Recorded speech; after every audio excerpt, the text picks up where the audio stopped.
I've only heard this album like maybe 3-4 times in full. A lot of my friends are really into it. I'm not fully aware of all of the lore stuff, but you know, I enjoy the music. I think, you know, they're always pretty sharp lyrically. I don't know, I like the personalities, they have good hooks, they usually have good production and stuff. I went into Clancy feeling not necessarily nervous, but I didn't feel as strongly about the singles as I felt about Trench, about Scaled and Icy. I thought Trench was good. I thought Trench had really high highs, but I did think that some of the songs on Trench felt a little bit samey, and that the album maybe runs a tiny bit too long and the production doesn't change as much as I would like throughout, even though the production is pretty. Clancy being a Trench too, I was curious to see how they would sort of take the scope of Trench, because it does build a really cool world. I was curious how they were going to take that scope and sort of expand on that story that they're building on. How do I feel about the album? How do I actually feel about Clancy?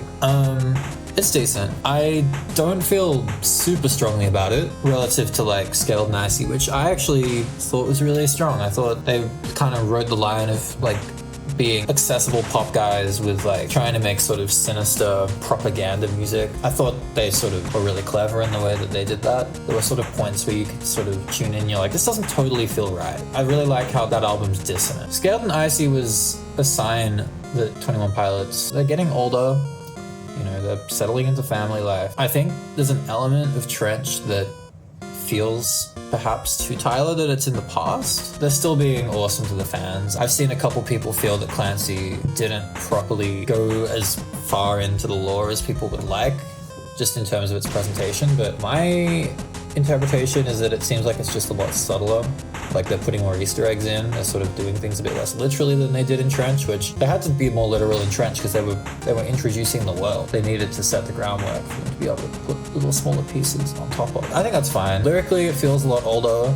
There are a couple songs that feel like almost like Vessel kind of style, like Midwest Indigo gives me a Vessel vibe, like Routines in the Night maybe as well. The thing that doesn't fully grab me, that scope that they can bring out across an album. Like Blurry Face, I feel like the track list at least has a real flow and grandiosity to it. They had all these little breaks like at the end of Message Man when the instrumental rides out, or sort of the ambience before the judge. There's a lot of space everywhere, and that space creates a chance for that album to really sort of let you sink in with what it's saying. Trench does that pretty well too. Clancy was advertised in a way where it sort of implied it was going to have that space, because that space creates that vibe of it being a universe. It was advertised being like, hey, we're going to create this immersive world again. And then they connected a lot of things to the world, but they didn't necessarily... The songs are not produced in a way that creates that energy. Except for Paladin Straight. I mean, Paladin Straight has the whole bird section at the end. You know, there are like bits and pieces, but it kind of feels like a collection of songs as well, which, whether that's something you're into or not, whether you're happy to just take pop songs from 21 Pilots without worrying too much about the lore. I personally am. A lot of people may not be. A lot of people may want the lore. They did advertise this as being a lore-focused album. You can't blame people for being a little disappointed if they feel that way. All these stations really sweet. I'm not too sure about the crowd chanting in that. It feels a little bit, we have this really soft, sentimental vibe and it just kind of gets cut through. That one I like a lot apart from that section. Navigating is probably my favorite. It's got like the Misery Business stabs where it's like dun dun dun dun.